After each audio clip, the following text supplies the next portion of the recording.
안녕하세요. 반갑습니다. 에티버스 DX 디지털 트랜스포메이션 부서에서 기술을 담당하고 있는 서호석이라고 합니다. 여러분을 뵙게 돼서 너무 영광이고요. 오늘은 그 AWS 서비스를 사용해서 데이터 레이크를 쉽게 구축하는 방법에 대해서 제가 세션을 한번 준비해 봤습니다. 한번 여러분 마음에 들었으면 좋겠네요. 그럼 한번 시작해 보겠습니다. 일단 아젠다는 이렇게 4개로 했고요.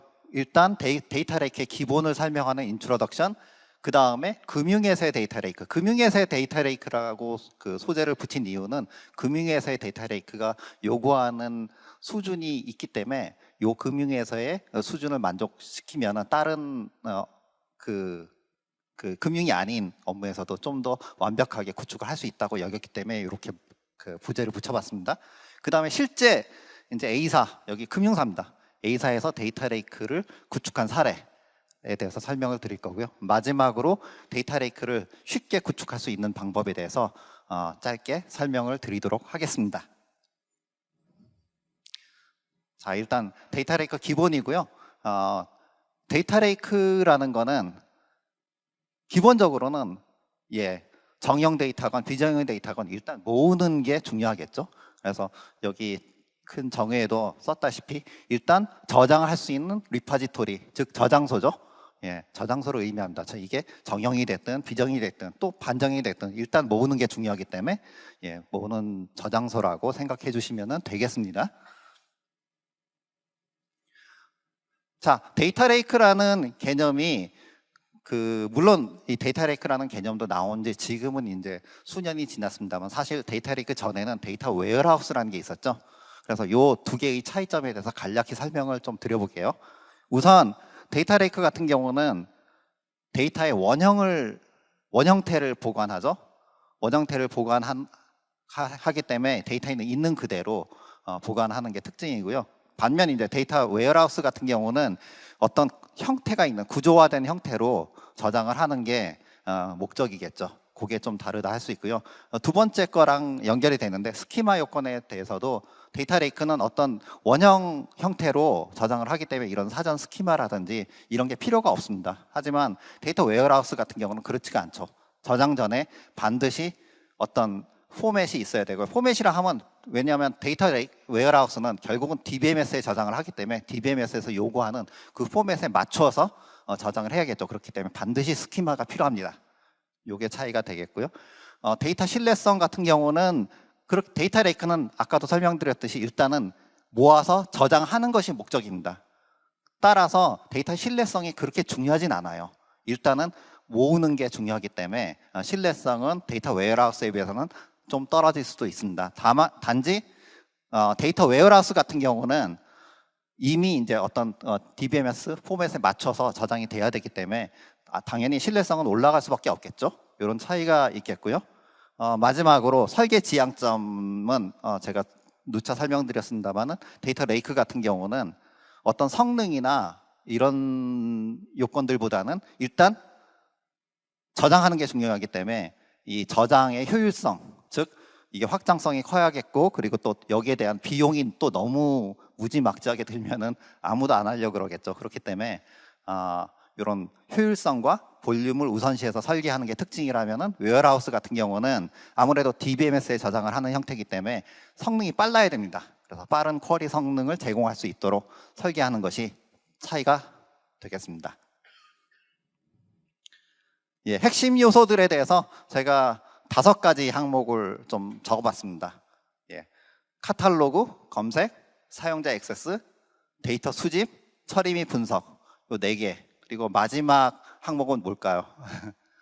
바로 여기 있죠. 제일 중요한 게 아무래도 스토리지겠죠. 아까도 얘기했듯이 데이터 레이크는 결국 근본은 저장입니다. 저장. 그렇기 때문에 이 중앙 관리할 수 있는 이 스토리지가 제일 핵심이 된다고 생각하시면 되겠습니다. 여기서 데이터 레이크 하우스란 개념이 나와서 여기에서는 간략하게만 제가 설명을 드리겠습니다.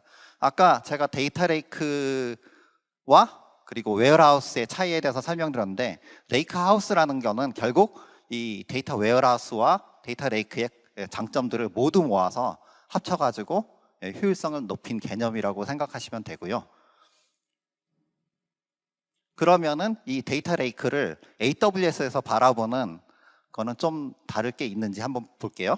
AWS에서는 이 데이터 웨어하우스, 데이터 레이크 하우스의 개념에 대해서 단순히 이 웨어하우스와 데이터 레이크를 합친 형태뿐만이 아니라 여기에 수집, 저장, 가공, 처리 뭐 이런 것뿐만이 아니라 보여주는 것까지 모든 이 에코시스템을 망라를 해서 총합해둔 이런 플랫폼을 의미합니다.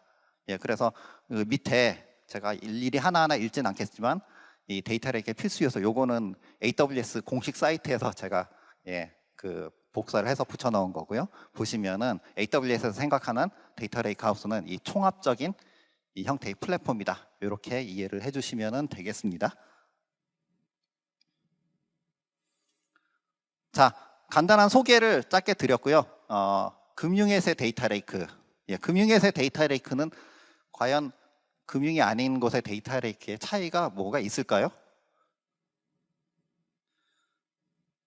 한번 항목을 보면서 보시면은 센트럴 거버넌스, 관리에 대한 내용이죠. 컴플라이언스, 규정에 대한 얘기고, 코스트 에피시언시, 이거는 효율성에 대한 얘기고, 시큐리티 보안에 대한 얘기인데 혹시 여러분들 요 네 가지 항목을 보고 눈치채셨는지 모르겠습니다. 보시면은 금융회사 데이터 레이크라고 해서 이 데이터 레이크 자체에 대한 거는 다를 바가 크게 없습니다. 단지 이제 다른 점이 있다면은 바로 이 보안과 컴플라이언스 규정 그리고 요게 관련된 거버넌스 거기에다가 이 효율성까지 잃지 않는 결국 그 일반 데이터 레이크의 개념에 좀 더 이 규정과 보안과 이런 관리 부분이 좀 더 강화한 이런 측면이 강하죠.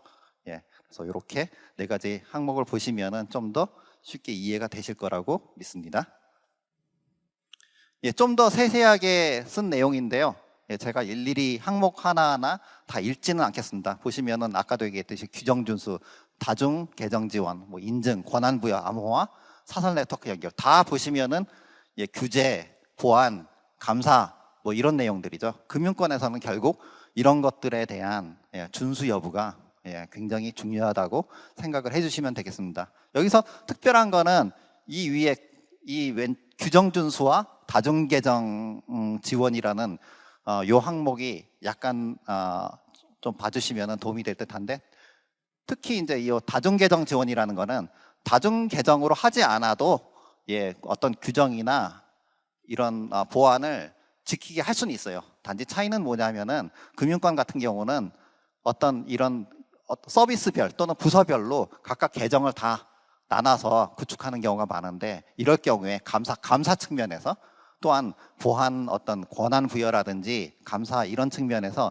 좀 더 관리하기가 쉬워집니다. 그렇기 때문에 이 다중 계정 지원이라는 게 굉장히 중요하게 다가올 수 있고요. 그래서 금융회사의 결국 데이터 관리는 이 다중 계정과 연결성이 꽤 높다고 생각하시면 되겠습니다. 그리고 이 다중 계정 지원은 옆에 보시는 이 규정 준수하고도 결국은 규정 준수라는 건 결국 중요한 게 보안과 감사겠죠. 그런 감사 측면에서 좀 더 다중 계정 체계에서는 이걸 모니터링하거나 감사하기가 쉽다는 거죠.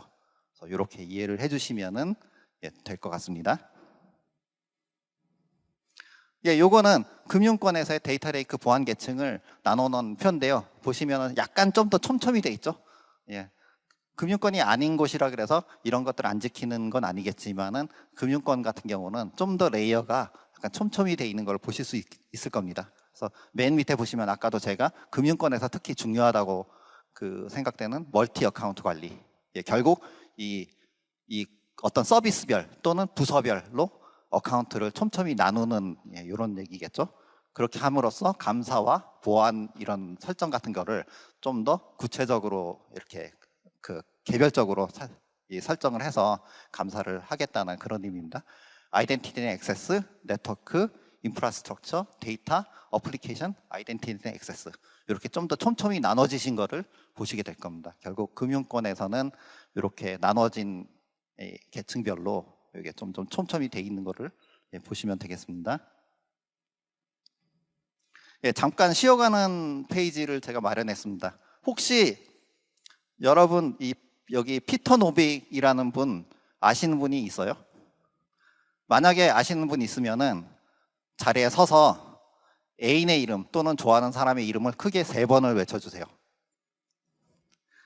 아, 안타깝네요. 아무도 없으신 거를 봐서는 아무도 모르는 걸로 생각하겠습니다.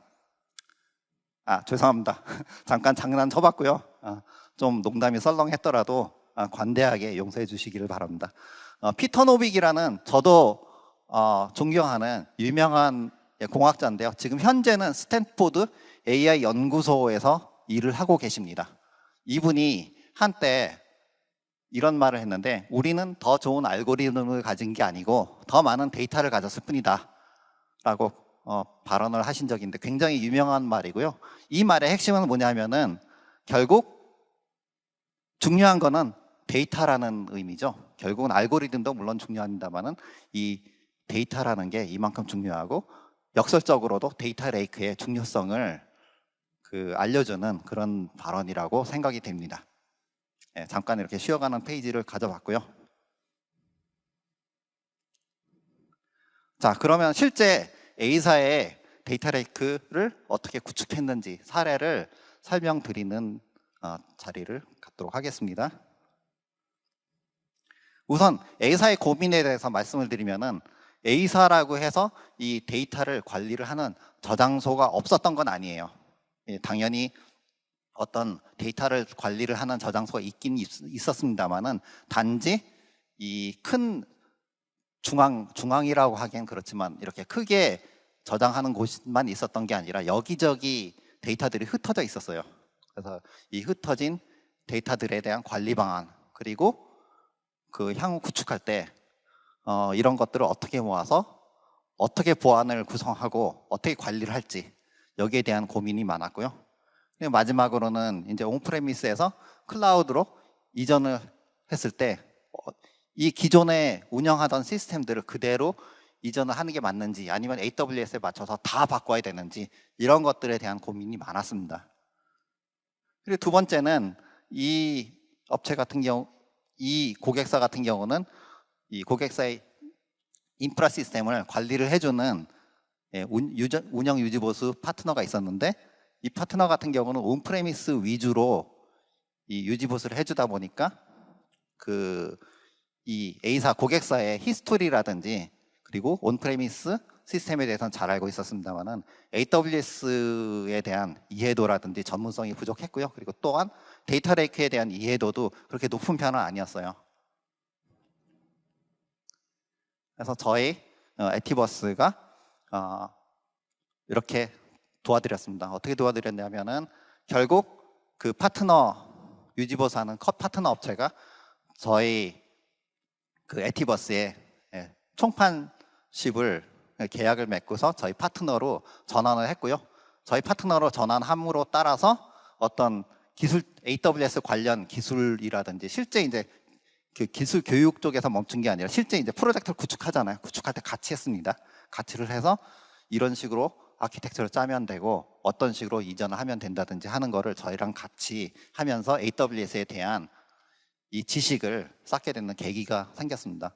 그리고 고객으로서는 당연히 이 기존 히스토리랑 이런 기존 온프레미스를 잘하는 파트너뿐만 아니라 저희하고 같이 이렇게 같이 일을 하게 됨으로써 결국은 클라우드 이전, 디지털 트랜스포메이션이 가속화되는데 쉽게 가속화가 될 수가 있었고요. 그래서 크게 만족을 하는 상태가 되었다는 것이 결론입니다. 자, 그러면은 실제 한번 아키텍처를 한번 보겠습니다. 자, 이거는 전체적인 아키텍처입니다. 전체적인 아키텍처인데 세부적인 설명은 어차피 제가 드릴 거니까 여기서 중요한 항목은 결국은 4개인 것 같아요. 뭐냐면은 이 수집 영역, 그리고 이 전환시키고 향상시키는 영역, 그리고 오른쪽에는 이 전환되고 향상된 데이터를 분석하고 시각화하는 영역, 그리고 아까도 얘기했듯이 데이터 레이크에서 제일 중요한 영역이 바로 이 스토리지 영역이겠죠. 밑에 있는 스토리지 영역인데 세부적인 설명은 제가 상세히 드리도록 하겠습니다. 우선 수집 영역을 먼저 볼까요? 수집 영역 보면은 이 근본 이제 AWS 클라우드로 이전하면서 기존에 사용하는 그 맨 밑에 보시면은 아파치 플룸이라는 오픈 소스입니다. 굉장히 유명한 오픈 소스고요. 수집하는데 레거시 환경에서 이 아파치 플룸을 굉장히 잘 사용하고 계셨어요. 그래서 이 프로젝트를 하면서 플룸으로 수집하는 거를 전면적으로 AWS로 바꿀까라는 논의도 되었던 것이 사실입니다만은 결국은 어떻게 하기로 했냐면은 AWS 영역과 기존 온프레미스 영역을 나누어서 AWS 영역은 크게 두 개로 나눴습니다. 아마존 키네시스와 아마존 MSK. 아마존 MSK는 매니지드 카프카 서비스죠. 매니지드 스트리밍 카프카의 약자인데 AWS에서 제공해주는 관리형 카프카라고 생각하시면 되겠습니다. 그래서 차이를 설명을 드리면은 키네시스 같은 경우는 서버리스 서비스입니다. 그래서 그때그때 사용하는 때만 비용이 발생하는 이런 구조고요. 그래서 그 키네시스 같은 경우는 이벤트성 수집, 어떤 특정한 어떤 시간을 예측할 수 없는 이벤트성 수집에는 이 키네시스를 사용했고요. 이벤트성이 아니라 좀 더 지속적인 성격의 수집에는 아마존 MSK를 사용했습니다. 그리고 마지막으로 온프레미스에서 오는 영역들이 물론 이제 이관된 시스템들도 많았지만 이관되지 않은 시스템도 있었거든요. 그런 온프레미스에 오는 시스템은 여전히 기존에 잘 사용하는 플룸 시스템을 그대로 이 플룸 시스템만 EC2로 옮겨서 이렇게 사용하는 방식으로 이렇게 구축을 하였습니다. 그 다음에 전환 향상 영역을 보시면은 전환 향상 영역은 AWS 같은 경우 이렇게 크게 세 가지 영역에서 서비스를 제공합니다. 제일 위에 보시는 AWS 글루와 아마존 EMR, 어떻게 보면 전환 향상의 핵심이죠. 단지 이제 이렇게 두 개를 쓰는 이유는 각자의 역할이 물론 겹치는 부분도 많습니다만은 어떤 약간 잘할 수 있는 부분이 약간 달라요. 예를 들면은 AWS 글루 같은 경우는 좀 더 ETL 업무에 맞춰져 있습니다. 그래서 ETL을 전문으로 하는 업무라든지 이런 거는 글루를 사용했고요. 그리고 EMR 같은 경우는 좀 더 지속적인 성능이 요구되는 영역, ETL이 아니면서 그런 영역은 EMR을 사용했습니다. 그리고 두 번째, 세이지 메이커 같은 경우는 기본 프로젝트를 하면서 점점 더 요즘 이제 ML 영역에 대한 관심도라든지 이런 분석 요건이 많아지고 있는데 바로 이 ML 분석이 필요한 경우는 세이지 메이커에서 이 추가적인 분석을 수행해서 데이터를 향상시키는 이런 역할을 세이지 메이커가 담당해서 하게끔 구성이 되어 있습니다.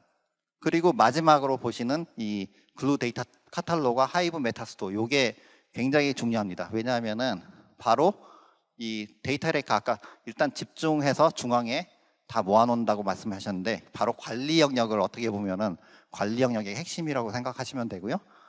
어떤 메타데이터 스토어의 데이터 카탈로그를 글루 데이터 카탈로그로 설정을 해서 메타데이터 관리에 사용하도록 설정이 되어 있습니다. 이렇게 하면은 굉장히 쉽게 메타데이터 관리를 하실 수가 있게 됩니다. 그 다음에 분석 시각화 영역인데 분석 시각화 영역도 기존에 사용하던 영역과 신규 영역으로 나눴습니다. 설명을 드리면은 이 신규 영역은 아마존 아테나와 퀵사이트를 이용해서 아마존 퀵사이트는 이제 시각화를 해주는 서비스이죠. 그리고 아테나 같은 경우는 쿼리를 날려주는 그런 도구입니다. 그래서 이 두 개를 사용해서 AWS 기반 영역이라든지 이런 VI 및 시각화, 특히 이제 이 두 개가 가장 중점적으로 활용된 영역이 바로 이 머신러닝 분석인데요. 그렇기 때문에 이 두 개의 툴을 사용하는 그 영역은 주로 이제 데이터를 전문적으로 사용하는 데이터 전문 분석가들이 주로 사용하고 있고요. 그리고 오른쪽에 있는 기존에도 사용하고 있는 전통 BI 툴이 되겠습니다. 저거는 예전부터 이 업무 담당자들이, 그러니까 어떤 데이터 전문가는 아니죠. 단지 이제 업무를 잘하는 업무의 담당자들이 활용하는 이런 형태로 구성을 하였습니다. 자, 어떻게 보면은 아까도 설명드렸다시피 제일 중요한 부분이죠. 스토리지 영역 같은 경우는 보시면은 아까도 얘기했듯이 금융권에서 보시면은 제일 중요한 게 바로 이 계정의 분리거든요. 그래서 보시면은 중앙 관리 계정이 있고 각 영역별로 이제 계정이 있습니다. 그리고 보시면 중앙 관리 계정이건 각 영역별이건 각자의 이제 그 S3 버켓이 원본 데이터, 전환된 데이터, 그리고 향상 선별된 데이터 이렇게 나눠져 있죠. 사실은 요거보다 좀 더 그 레벨이 됩니다. 하지만 이제 그 쉬운 이해를 위해서 이렇게 좀 단순화 시켰고요. 하지만 중요한 거는 이렇게 버켓들은 좀 따로 있을 수 있습니다만은 제일 중요한 게 이 버켓들을 액세스하는데 필요한 이 메타데이터죠. 아까도 얘기했듯이 카탈로그 데이터는 결국 중앙에서 관리를 한다는 게 중요한 사실입니다. 그래서 그 각 계정별로 있는 이 카탈로그는 이 중앙 계정에 있는 카피본입니다. 카피본이기 때문에 결국 이 데이터가 어디 있든 간에 데이터 관리는 한 곳에서 된다는 것. 이게 중요한 아키텍처의 핵심이라고 보시면 되겠습니다. 예, 보안 부분도 중요한데 보안 부분은 당연히 이제 금융권이다 보니까 이 데이터를 액세스하는 게 절대 인터넷상의 액세스가 있으면 안 되겠죠. 그렇기 때문에 맨 왼쪽 온프레미스의 접근서부터 금융권은 보통 이렇게 많이 합니다. 디렉트 커넥트 전용선만 사용하는 게 아니라 전용선 위에 사이트 투 사이트를 같이 엮어서 이게 따로 서비스를 구별한 게 아니고요. 같이 엮어서 서비스를 하는 겁니다. 그래서 디렉트 커넥트 위에 AWS 사이트 투 사이트를 구성할 때 프라이베이스로 구성을 하면은 이렇게 같이 그 전용선뿐만 아니라 거기에 암호화까지 제공하는 이렇게 구성이 됩니다. 참고하시면 좋을 것 같고요. 그리고 또한 S3를 각 계정에서 액세스 하는데도 원래 S3는 인터넷으로 액세스를 하죠. 그거를 인터넷으로 액세스 하는 게 아니라 엔드포인트 서비스를 활용해 가지고 사설로 이렇게 액세스를 할 수 있도록 전부 다 이렇게 구성이 됐습니다. 그래서 그림 보시면은 여기서 인터넷을 사용하는 구간은 한 구간도 없습니다. 다 사설로 사용을 합니다. 그 다음에 암호화 부분도 엔드 투 엔드를 다 구성했고요. 크게 네 가지 항목이 있죠. 첫째는 데이터를 보내는 곳. 보내는 곳이죠. 클라이언트죠. 클라이언트에 암호화가 돼 있고요. 그 다음에 보내는 과정에서의 암호화. 보내는 과정에서는 TLS를 사용하기 때문에 다 암호화가 되고요. 그리고 마지막으로 이쪽 받는 쪽. 여기서 받는 쪽이라 하면 S3를 얘기하는 거죠. 바로 S3 서버 사이드에서의 암호화. 이렇게 모든 구간이 다 암호화로 사용하고요. 여기에 대한 키 관리는 AWS의 키 관리 서비스를 활용합니다.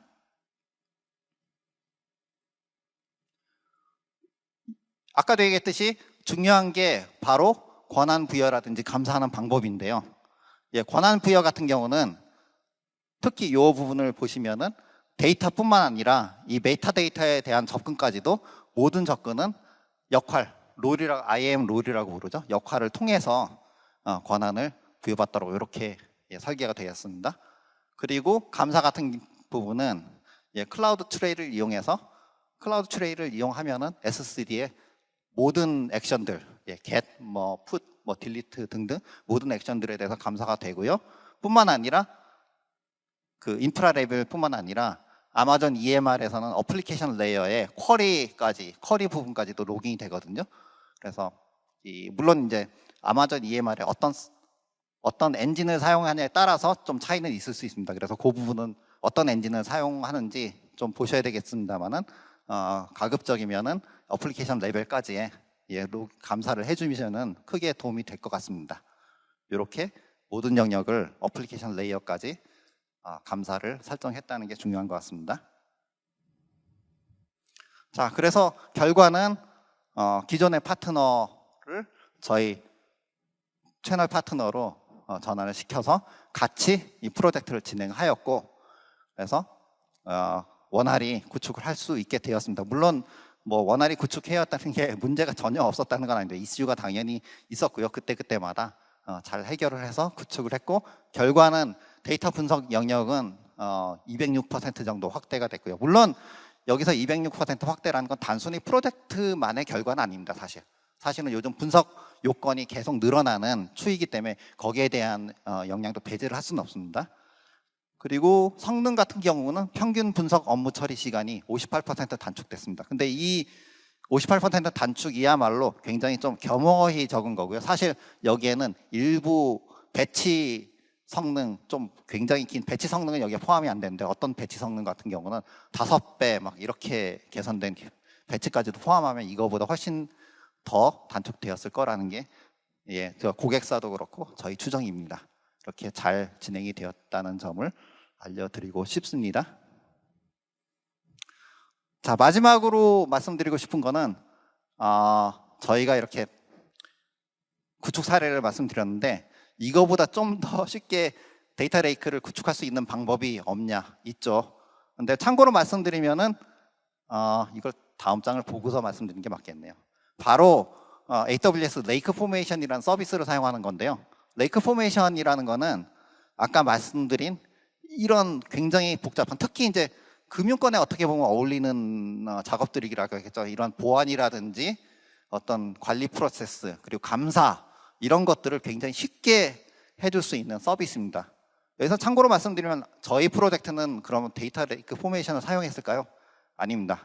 그렇게 사용을 못했고요. 못했다는 표현보다는 그 처음에 프로젝트를 할 당시는 이 레이크에 대해서 저희도 그렇게 아는 바가 그렇게 많지는 않았고요. 그리고 두 번째는 이 레이크 이상의 어떤 커스터미제이션이나 이런 것들이 필요할 수도 있다고 생각했기 때문에 레이크 포메이션 사용하지 않고 일일이 다 수동적으로 했습니다. 근데 이게 프로젝트가 지나서 보니까 레이크 포메이션을 사용했으면 훨씬 더 편하고 쉽게 아마 서비스를 구축하지 않았을까라는 생각이 듭니다. 바로 데이터 레이크 서비스가 바로 쉽게 해주는 서비스고요. 한번 차이점을 마지막 장표입니다. 차이점을 살펴보면은 일단 구성 시간에 있어서도 통상적인 방법은 특히 이제 이런 굉장히 복잡한 프로젝트를 할 때 많게는 수개월까지 걸릴 수 있는 거에 반해서 이제 레이크 포메이션 같은 경우는 여기서 제공하는 블루프린트만 잘 사용해도 굉장히 그거를 절반 이하로도 줄일 수 있을 정도로 굉장히 구성 시간이 단축될 수 있습니다. 두 번째 보안인데요. 아까도 얘기했듯이 수동으로 하는 경우는 각각 리소스별 보안 설정이라든지 이런 걸 다 개별적으로 구성해야 돼요. 그렇기 때문에 당연히 여기에는 시간과 노력과 이런 것들이 들겠죠. 하지만 레이크 포메이션 같은 경우는 이런 것들이 다 빌트인 되어 있기 때문에 굉장히 쉽게 구성할 수 있고요. 그리고 테이블과 컬럼 단계까지 굉장히 세세하게 컨트롤까지 가능하다는 점이 장점이라고 보시면 되겠습니다. 오케스트레이션 측면에서도 기존 수정 방식 같은 경우는 에어플로우라든지 이런 서드파티 서비스를 사용하지 않으면 사실은 오케스트레이션을 진정한 의미의 오케스트레이션을 구축하기가 그렇게 쉽지 않습니다. 하지만 레이크 포메이션 같은 경우는 자체의 워크플로우만 이용해도 충분히 오케스트레이션을 강력하게 구현을 할 수가 있겠죠. 마지막으로 이게 또 중요한 부분인데 바로 이런 것들을 개별적으로 하는 과정에서 이건 실제 운영하는 사람도 동감하는 부분인데 이런 것들의 가장 큰 폐해가 뭐냐면은 바로 데이터 세트를 복사시키고 이런 과정에서는 데이터 중복성에 대한 비효율성입니다. 하지만 레이크 포메이션 같은 경우는 이런 관리 효율성이 대폭 높아지기 때문에 이런 데이터 중복성에 대한 이슈가 훨씬 더 낮아질 수가 있겠죠. 이렇게 레이크 포메이션 저희는 고생을 했습니다만은 여러분은 혹시 기회가 되시면 한번 사용해서 훨씬 편하고 쉽게 이런 완벽한 보안 감사가 완비된 데이터 레이크를 구성해 보시길 바랍니다. 이로써 제 세션을 마치고요. 이상 제 세션을 마치도록 하겠습니다. 감사합니다.